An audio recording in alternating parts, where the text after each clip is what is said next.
नमस्कार, मी रेणुका. बुलेटिनमध्ये तुम्हा सगळ्यांचं स्वागत. आणि बुलेटिनच्या सुरुवातीला आपण बघणार आहोत मुख्यमंत्री उद्धव ठाकरे यांच्या मुलाखतीच्या तिसऱ्या टप्प्याचा प्रोमो आता रिलीज झालाय. त्याविषयीची बातमी आता आपण बघणार आहोत.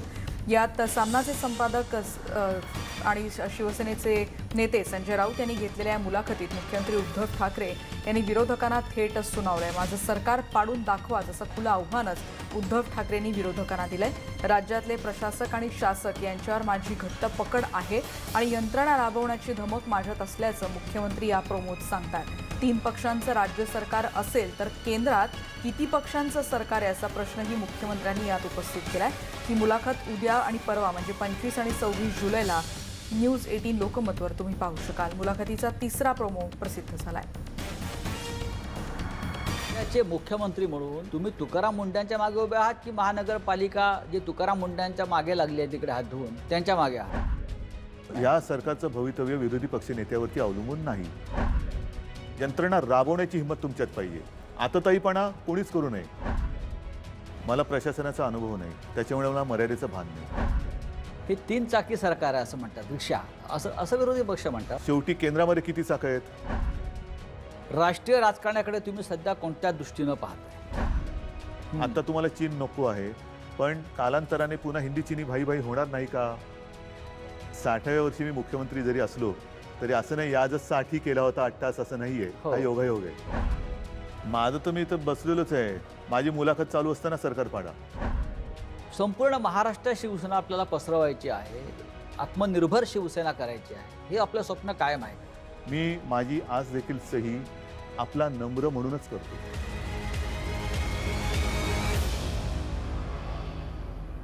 आणि या संदर्भात आपण आणखीन बोलणार आहोत. आमचे प्रतिनिधी विवेक कुलकर्णी आता आपल्या सोबत आहेत. विवेक, मुख्यमंत्र्यांच्या या मुलाखतीचा तिसरा प्रोमो आणि रोखठोक विधान याच्यात त्यांनी केलेली दिसत आहे, त्याच्यातून काय सुचवायचं त्यांना असं वाटतं? संजय राऊत उद्धव ठाकरे यांची मुलाखत घेणार आहे. ती उद्या आणि परवा असे 2 दिवस त्याचे 2 भाग प्रसारित होणार आहेत आणि त्याचा तिसरा आणि शेवटचा प्रोमो आता प्रसारित करण्यात आलेला आहे. यात मुख्यत्वे विरोधकांवर शरसंधान साधणं असा भाग दिसतो आहे, कारण त्यांनी विरोधकांच्या भूमिकेला आतताईपणा म्हटलेला आहे. त्यासोबतच सरकार जर पाडायचं असेल तर पाडून दाखवा असं खुलं आव्हान देखील त्यांनी विरोधकांना दिलेलं आहे. प्रोमोमध्ये खरं तर छोटी छोटी वाक्य असतात आणि त्यातून मुलाखतीमध्ये काय असेल याचा एक अंदाज मानला जातो. त्याच्यामुळे या मुलाखतीद्वारे भारतीय जनता पक्षाला ते उत्तर देतील असं देखील म्हटलं जातं. गेल्या अनेक दिवसांपासून राजकीय वर्तुळात चर्चा आहे, विशेषतः राजस्थानमध्ये ज्या काही राजकीय उलथापालथी झाल्या त्यानंतर असं म्हटलं जात होतं की महाराष्ट्रात देखील ऑपरेशन लोटस असेल, महाराष्ट्रात देखील सरकार अस्थिर करण्याचा प्रयत्न केला जातोय आणि त्याला उत्तर उद्धव ठाकरे यांनी दिलेलं आहे. यापूर्वी भारतीय जनता पक्षाच्या नेत्यांनी म्हटलेलं आहे की हे सरकार अस्थिर करण्याचा आमचा कुठलाही प्रयत्न नाही आहे, हे सरकार त्याच्या अंतर्विरोधाने पडेल. उद्धव ठाकरेंच्या बाबतीत एक गोष्ट देखील बोलली जाते की त्यांना प्रशासनाचा अनुभव कमी आहे, त्याच्यामुळे प्रशासनावर त्यांची मजबूत पकड नाही आहे. त्याला देखील उद्धव ठाकरे यांनी या मुलाखतीत उत्तर दिलं आहे असं दिसतंय. आणि आणखी एक इंटरेस्टिंग पार्ट आहे खरं तर, त्यात भारत आणि चीनबद्दलचा विषय आहे. भारत आणि चीन आता जरी त्यांच्यामध्ये वाद असला तरी पुढे जाऊन मैत्री होऊ शकते. आता हे नेमकं विधान फक्त भारत आणि चीन ह्या द्विपक्षीय संबंधाबाबत आहे की राजकीय दृष्ट्या काही उद्धव ठाकरे यांना सूचित करायचं आहे, ते खरं तर त्यांच्या मुलाखतीतूनच स्पष्ट होणार आहे. पण तिसरा प्रोमो त्यात विरोधकांचा घेतलेला समाचार उद्धव ठाकरेंनी घेतलेला दिसतोय. मुलाखतीतून स्पष्ट होऊ शकेल की नेमकं ते विरोधकांबद्दल काय म्हणतात. पण निश्चितपणे हे सरकार, मी इथं बसलोय, मुलाखत देतो आणि हे सरकार पाडायचं तर पाडून दाखवा असं थेट आव्हान त्यांनी भारतीय जनता पक्षाला दिलंय, हे स्पष्ट दिसतंय. रेणुका.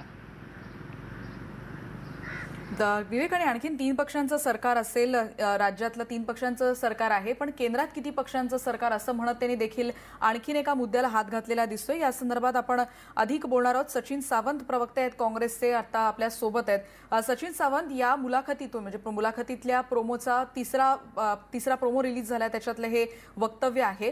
तुमची यावर काय प्रतिक्रिया? त्यांना काय सुचवायचं असं वाटतंय मुख्यमंत्र्यांना? नाही, मी कुठल्या वक्तव्यावर बोलताय, कारण मी फोनवर आहे. मुख्यमंत्र्यांनी असं म्हटलेलं आहे की 3 पक्षांचं सरकार आहे, किंवा त्याच्यातले काही मुद्दे तुमच्यापर्यंत पोहोचवतो आहोत. माझा आवाज तुमच्यापर्यंत येतोय? हो येतोय. मुख्यमंत्र्यांनी या फोन. मुलाखतीतल्या प्रोमोमध्ये असं म्हटलंय, माझं सरकार पाडून दाखवाच असं खुलं आव्हानच त्यांनी दिलेलं आहे या प्रोमोमध्ये. 3 पक्षांचं राज्य सरकार असेल तर केंद्रात किती पक्षांचं सरकार आहे असा प्रश्न त्यांनी उपस्थित केलाय. यावर तुम्हाला काय वाटतं, त्यांना नेमकं काय सुचवायचं असं तुम्ही सांगू शकाल? निश्चितपणे म्हणजे हे लक्षात घेतलं पाहिजे की महाराष्ट्र विकास आघाडी सरकारची स्थापना जी होणं याचं कारण महाराष्ट्राचा विकासाचा मूलभूत प्रश्न तर आहेच, परंतु जे लोकशाही समोर एक प्रचंड मोठं संकट भाजपा रूपानं आलेलं आहे आणि ते संकट पाहता लोकशाहीच अस्तित्वात ठेवायची नाही, एकपक्षीय सरकार संपूर्ण देशामध्ये राहिलं पाहिजे, एकाच पक्षाचा अंमल राहिला पाहिजे अशी त्यांची भूमिका होती. आणि तुम्ही पाहत असाल गेल्या 6 वर्षामध्ये जिथे जिथे विरोधी पक्षांची सरकार आहेत ती अस्थिर करण्याचं काम यांनी केलं. करोनाचं एवढं मोठं संकट असताना देखील मध्य प्रदेशचं सरकार पाडण्याकरता त्यांचे प्रयत्न आहेत. राजस्थानचं सरकार पाडण्याकरता ज्या पद्धतीचे त्यांनी सगळ्या यंत्रणा लावल्यात, ईडी असेल किंवा सगळ्या सीबीआयच्या बरोबर त्या टायमाला रेड होतात, त्याचं टायमिंग तुम्ही पहा. आणि म्हणजे ह्या सगळ्या गोष्टी जर पाहता त्यांना राजकीय व्यवस्था, लोकशाही व्यवस्थेवरती विश्वास नसलेलं या ठिकाणी नेतृत्व या देशाचं करताय आणि सगळ्या यंत्रणांचा दुरुपयोग चाललेला आहे. आणि त्यामुळे विरोधी पक्षाचा आवाज पूर्णपणे बंद व्हावा हीच भूमिका त्यांची आहे. अशा परिस्थितीमध्ये जेव्हा महाराष्ट्राचं सरकार चालवायचं आहे आणि भाजपला सत्तेपासून दूर ठेवणं हा त्याच्या मागचा उद्देश होता आणि म्हणूनच त्याच उद्देशानं आज उद्धवजी जे आहेत ते सरकार चालवत आहेत. त्यामुळे त्यांनी जे म्हटलं त्याच्यामध्ये योग्यच म्हटलेलं आहे. सत्याचंच त्यांनी त्या ठिकाणी पुनरुच्चार केलाय. माझं सरकार पाडून दाखवा असं खुलं आव्हान देखील त्यांनी याच्यात दिलेलं दिसतंय. निश्चितपणे म्हणजे आज महाराष्ट्रामध्ये देखील सातत्यानं राष्ट्रपती राजवटीच्या मागण्या केल्या जात आहेत. राज्यपालांकडे कशा तऱ्हेने भेटी करण्याकरता सातत्यानं जात होते. परत त्याचबरोबर राज्याला कुठल्याही तऱ्हेची आर्थिक मदत द्यायची नाही, आर्थिक अडचणीत टाकायचं. दुसरीकडे विरोधी पक्ष म्हणून त्या ठिकाणी आंदोलनं करायची. अशा कालावधीमध्ये कोणी आंदोलन करत नाही आणि ज्या पद्धतीचं असहकार्य विरोधी पक्षाकडनं चाललेलं आहे त्यामुळे जनतेमध्ये असंतोष निर्माण करण्याकरता सातत्यानं प्रयत्न होत आहेत. म्हणजे वेगवेगळ्या माध्यमातून हे प्रयत्न भारतीय जनता पक्षाच्या नेत्यांकडनं चाललेले आहेत. अशा वेळेला हे आव्हान आम्ही सगळ्यांनी घेतलेलं आहे, मिळून घेतलेलं आहे आणि भारतीय जनता पक्षाला त्यांच्या मनसुब्यामध्ये यश मिळू देणार नाही एवढं निश्चितपणे आहे. आणि हे आव्हान उद्धवजींच्या नेतृत्वाखाली सगळ्याच पक्षांनी घेतलं. आम्ही 3 पक्ष आम्ही त्याच्यामध्ये आहोत. निश्चितच धन्यवाद तुमच्या प्रतिक्रियेबद्दल. आपण बघतोय की सचिन सावंत यांची प्रतिक्रिया आता आपण ऐकली आणि पुन्हा एकदा आता आपण जातोय. विवेक आता आपल्या सोबत आहेत. विवेक, काँग्रेसचे प्रवक्ते सचिन सावंत यांची देखील प्रतिक्रिया ऐकली असेल. एकीकडे या मुलाखतीच्या प्रोमोमधून त्यांनी विरोधकांना देखील खुलं आव्हान दिलेलं आहे की एकीकडे जरी माझी मुलाखत सुरू असली तरी आत्ता देखील तुम्ही माझं सरकार पाडून दाखवाच, एक खुलं आव्हान म्हणता येईल. निश्चितपणे गेल्या काही दिवसांपासून सातत्यानं सरकारतर्फे किंवा सरकारमधले जे पक्ष आहेत त्यांच्या नेत्यांतर्फे हे म्हटलं जातं की भारतीय जनता पक्ष हे राज्य सरकार अस्थिर करण्याचा प्रयत्न करत आहे. जे मध्य प्रदेशमध्ये ज्योतिरादित्य सिंधियांच्या निमित्ताने केलं, जे राजस्थानमध्ये सचिन पायलटच्या निमित्ताने करू पाहतायत, तसाच एक प्रयत्न भारतीय जनता पक्ष राज्यात देखील करतो आहे असं यापूर्वी देखील सत्ताधारी पक्षांतर्फे सातत्यानं म्हणण्यात आलेलं आहे.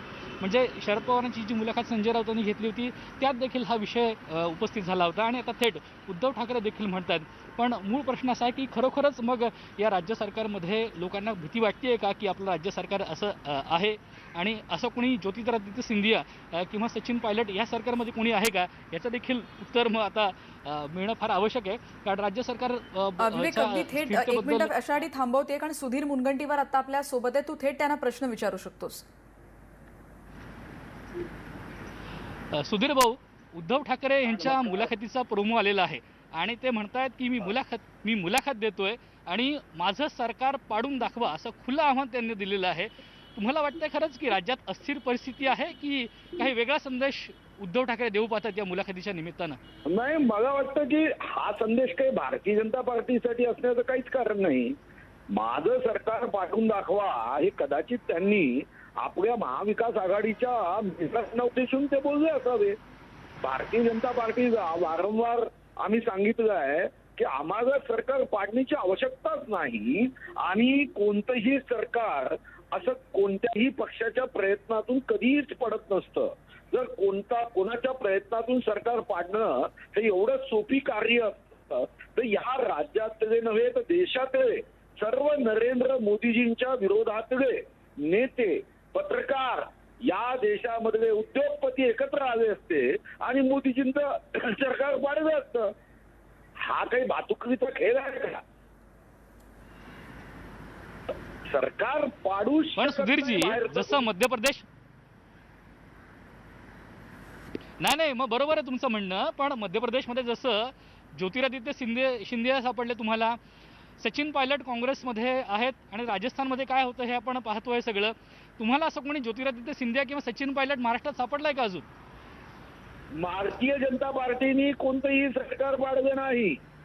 ज्योतिरादित्य शिंदे हे काँग्रेसचे होते, सचिन पायलट हे काँग्रेसचे आहे, आणि म्हणून बाहेरचा कोणीही पक्ष किंवा नेता सरकार पाडत नाही. सरकार पाडायचं असेल तर त्या पक्षातली लोक लागतात.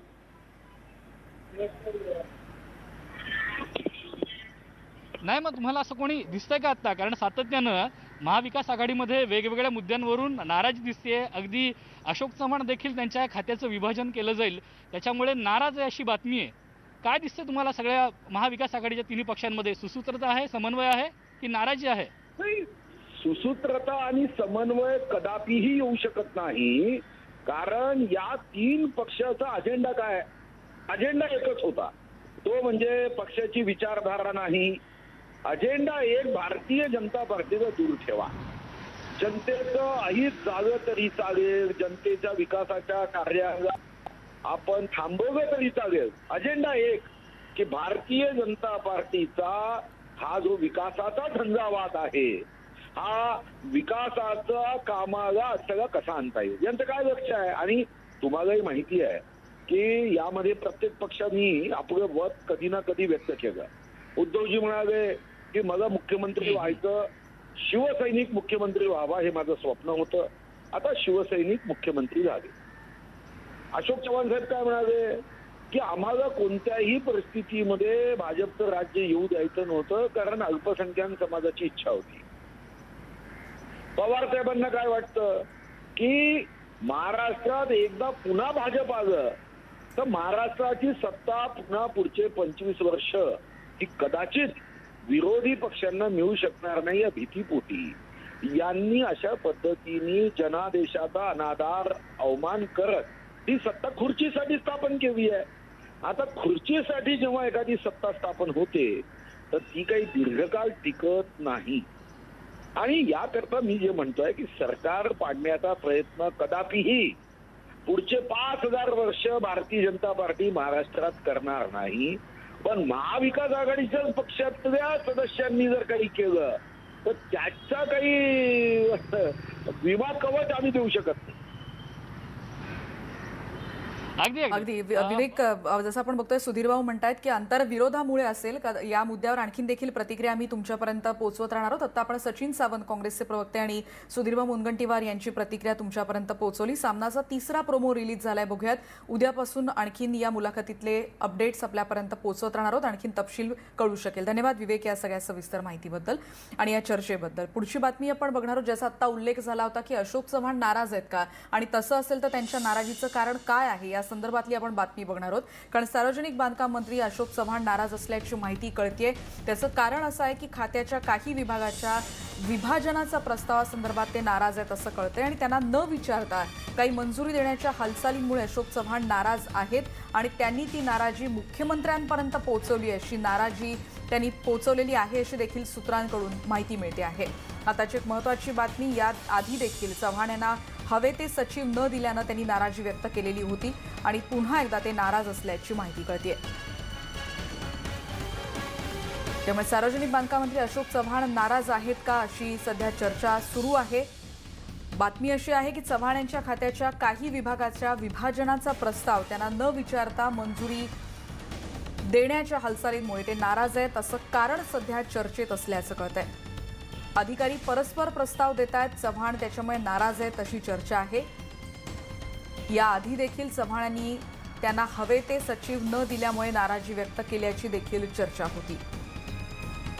त्यामुळे चव्हाण यांना न विचारता प्रस्तावांच्या मंजुरीला परवानगी देण्यात आलेली होती का अशी देखील चर्चा सध्या सुरू आहे.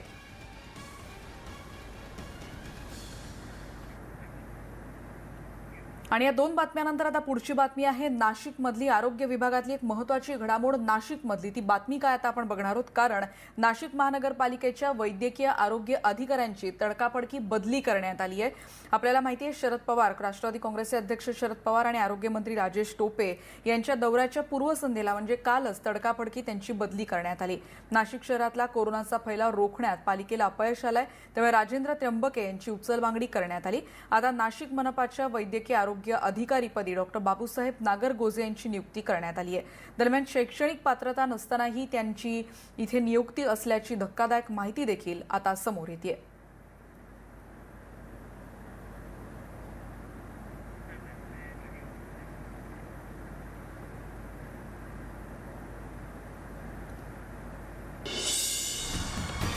नाशिकमधल्या कारवाईची बातमी आपण बघितली आणि आता बातमी आहे भाजप संदर्भातली. कालच्या मंत्रिमंडळाच्या बैठकीत दूध प्रश्नावर कोणताही निर्णय झालेला नाही, ही बातमी आता आपण बघतोय. त्यामुळे भाजप 1 ऑगस्टच्या दूध प्रश्नावरच्या आंदोलनाच्या भूमिकेवर अजूनही कायम आहे. भाजप नेते आणि माजी कृषी मंत्री अनिल बोंडे यांनी ही माहिती दिली आहे.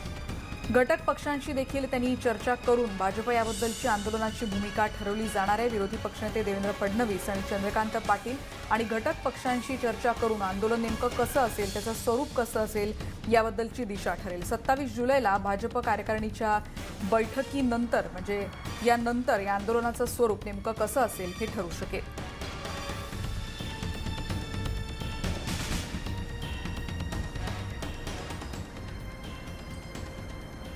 पुढची बातमी आपण बघणार आहोत. बनावट PR एजन्सी माध्यमातून अनेक कंपन्या सोशल मीडियावर ट्रेंड्स आणि फॉलोअर्स वाढवताना दिसत आहेत. त्या संदर्भातली बातमी आता आपण बघतोय.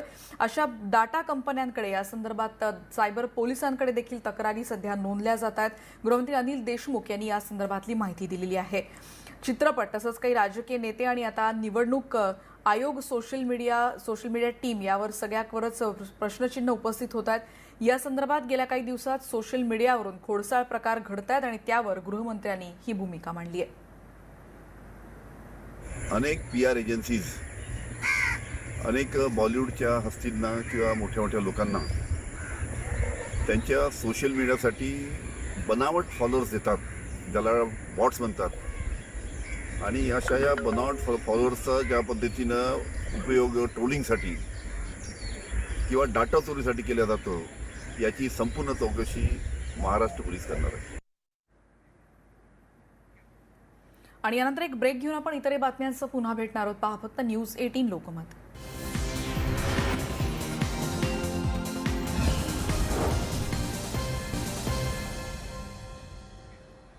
आणि ब्रेकनंतर बातमी आपण बघणार आहोत. जालन्यातली मुसळधार पावसामुळे एका नदीला इथे पूर आलेला आहे. रायघोळ नदीला इथे पूर आलाय. जालना जिल्ह्यातल्या भोकरदन तालुक्यातली दृश्य आता आपण बघतोय. नदीच्या पुरामुळे पुलापर्यंत पाणी आलंय. पूल पार करताना त्यामुळे ग्रामस्थांना जीवघेणी कसरत करावी लागते. शेतात कामासाठी गेलेले ग्रामस्थ त्यामुळे अडकून पडलेत. मानवी साखळी तयार करत या नागरिकांनी आता सुटका केलेली. अत्यंत गंभीर असाच हा प्रकार म्हणावा. पूल पार करत असताना ग्रामस्थांना अशी जीवघेणी कसरत करावी लागते. इतक्या मोठ्या प्रमाणात इथे मुसळधार पाऊस झाला आणि इथे नदीला पूर आलेला आहे. जालना जिल्ह्यात भोकरदन तालुक्यात फेलूद, वडद, जळकी, हिसोडा, दहेगाव, शिवना या सगळ्या परिसरात असा मुसळधार पाऊस झालाय. त्यामुळे किती मोठ्या प्रमाणात इथे नागरिक आहेत आणि एकमेकांचा हात धरत मानवी साखळी तयार करत हे सगळे नागरिक इथून ही वाट काढतायत.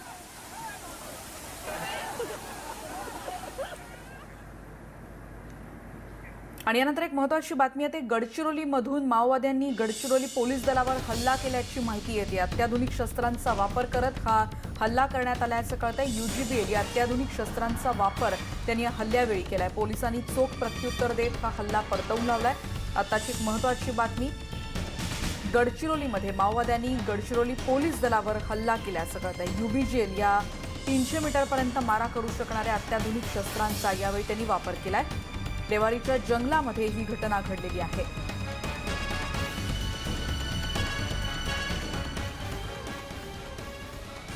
या व्यतिरिक्त इतरही बातम्यांच्या अपडेट्स आपण पुन्हा भेटत राहणार आहोत. आता या बुलेटिनमध्ये इथेच थांबतोय. पहा फक्त न्यूज 18 लोकमत.